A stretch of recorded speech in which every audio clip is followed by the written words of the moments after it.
इस साल माता रानी की पूजा सबसे पहले मैं करूंगा। अब ये मंदिर भी मेरा है और यहाँ का भगवान भी मेरा है। कागजात में दस्तखत करके तुमने मुझे सौंपा था, ये बात तुम भूल गए थे?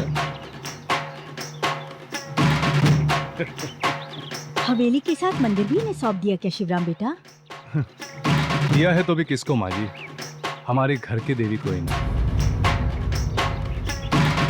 पिछली बार तुमने रोक दिया था, लेकिन इस बार वही मुकुट चढ़ाकर मैं माता की सबसे पहले पूजा करूंगा। पारंपरिक पूजा करके हमारे वंशज आज तक माता को पूजते आए हैं, इसीलिए आज तक ये गांव सुखी है। मेहरबानी करके मुझे पूजा करने दीजिए। नामुमकिन।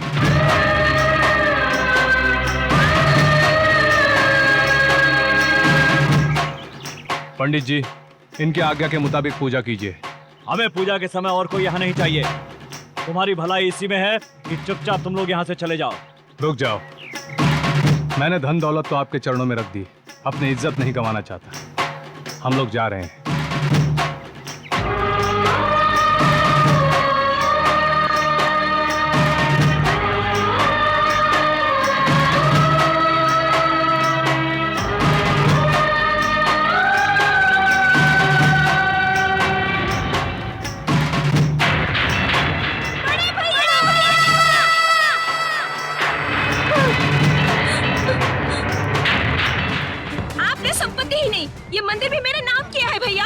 इसीलिए ये मंदिर भी मेरे ही नाम है, ये सब मेरा है। इसलिए मैं कहती हूँ, परंपरा के मुताबिक माता की पूजा करके उन्हें हार पहनाने का अधिकार आप ही को है। क्या बकवास कर रही है? दामाद जी, वो हमसे बहुत प्यार करती है, इसलिए उसने ऐसा कह दिया। देखो बहन, एक अच्छे परिवार में जन्म लेना ही बड़ी बात नहीं है। उस घर के संस्कार को ससुराल में बरकरार रखना हर लड़की का धर्म है। आज तेरा भी वही धर्म है बहना। हमने हमारे धन दौलत या मंदिर खो दिया, इस बात का हमें कोई दुख नहीं है। हम बस यही चाहते हैं कि तुम हमेशा खुश रहो। हमें जाने दो बहना। मत जाइए भैया, रुक जाइए भैया। मेरे लिए आपने संपत्ति गंवा दी, हवेली गंवा दी, यहाँ तक कि अपना जीवन भी दांव पर लगा दिया। अब कुछ बचा है तो आपकी इज्जत भैया। मेरे जीते जी मैं उसे बर्बाद नहीं होने दूंगी। आज पूजा की सारी विधि करके माता को पहला तिलक मैं ही लगाऊंगी। स्वाति,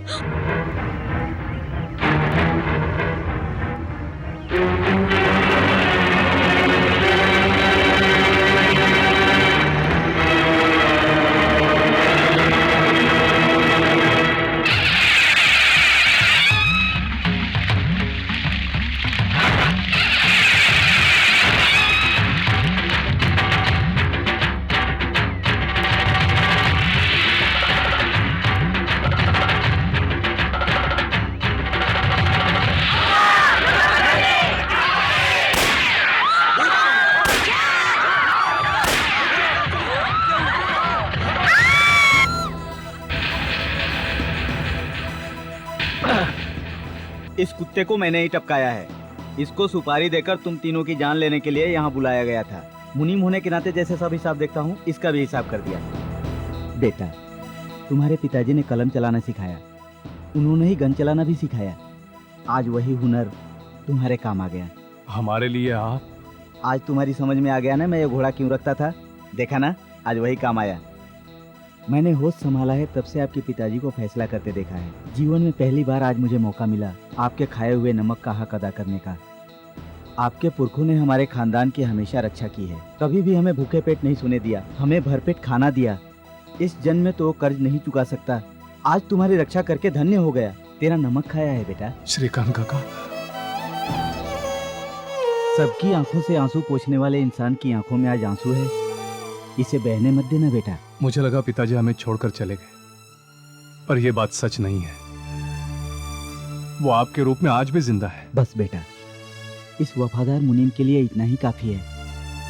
बेटा, आज तक इस गांव में कभी पुलिस आई हो ऐसा मैंने कभी नहीं सुना है। मेरे कारण इस गांव में पुलिस आए ऐसा कभी नहीं हो सकता। मैं ही उनके पास जाता हूँ। चलता हूँ बेटा।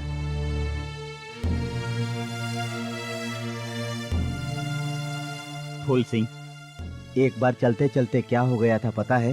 बता मेरे यार, क्या हो गया था? मान गए यार।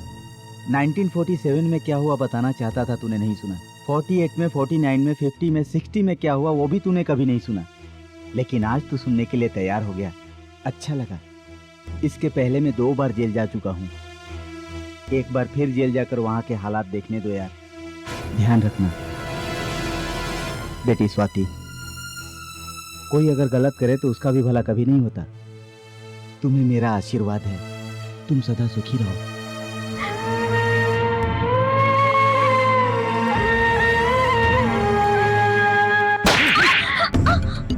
बहुत घमंड है ना तुझे, इतने लोगों के सामने हमारी बेइज्जती की।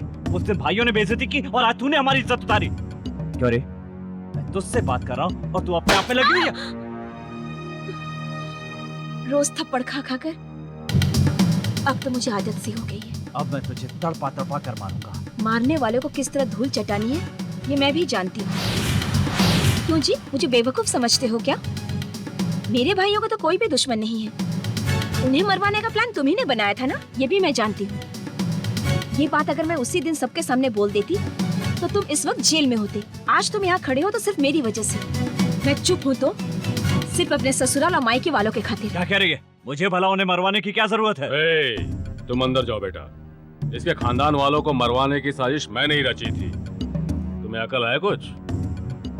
श्रीकांत काका को किसी तरह जमानत देकर छुड़ाने की कोशिश करो। यह पैसा वकील की फीस है। जी भैया। आइए माँ जी, जानकी कैसी है? जानकी की शादी के बारे में तुमसे बात करने आई क्यों हूँ बहन जी, बेटा। बेटी को हमारे घर भेजकर काशी जाने का इरादा है क्या? बेटी की शादी हो जाए तो समझ लो काशी हो आई। ओहो, भैया भी भाभी का इंतजार कर रहे हैं। कहीं तुम्हें भी तो शादी का इंतजार नहीं है? माँ जी, लड़की पैदा होने के बाद जब वो बड़ी हो जाती है तब उसकी शादी करा देने के बाद माँ बाप को कितनी खुशी होती है, ये मैं बहुत अच्छी तरह से समझता हूँ। जानकी और राम बचपन से खेल कूद कर बड़े हुए हैं।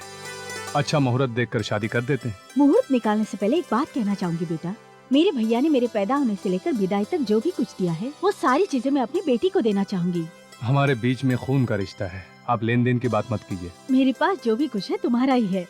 राम सिंह, तुम अपने बड़े भाई को समझाओ। इस घर में बड़े भाई की बात को काटने की हिम्मत किसी में नहीं माँ जी। जो भाई का फैसला है वही हमारा फैसला है। कोई बात नहीं, जैसे तुम लोगों की मर्जी। ये हुई ना कोई बात। देखिए बहन जी, शादी के दिन बढ़िया खाना बनवाइएगा। बहुत दिन से अच्छा खाना नहीं खाया। जानू, मंगलसूत्र बांधो ना तो कच्चा खा जाऊंगी। जल्दी से बांध दे भांजे, पेट में आग लगी है, नहीं तो भूख से मर जाऊंगा। बांध दूंगा, थोड़ा सब्र तो कीजिए मामा जी। मुहूर्त का समय बीतता जा रहा है मालिक।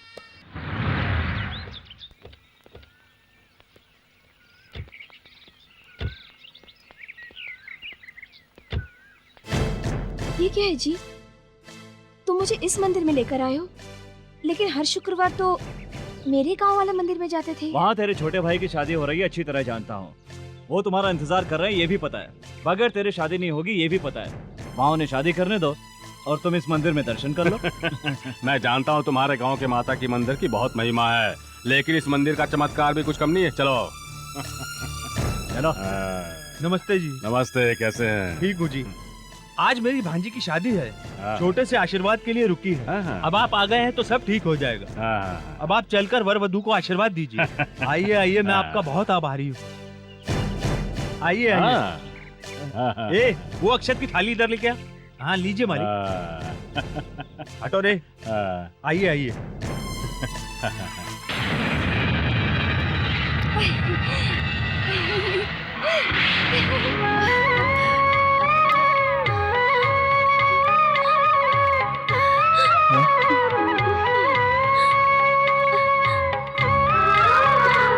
पंडित जी, मंत्र उच्चारण शुरू कीजिए और मंगलसूत्र दीजिए।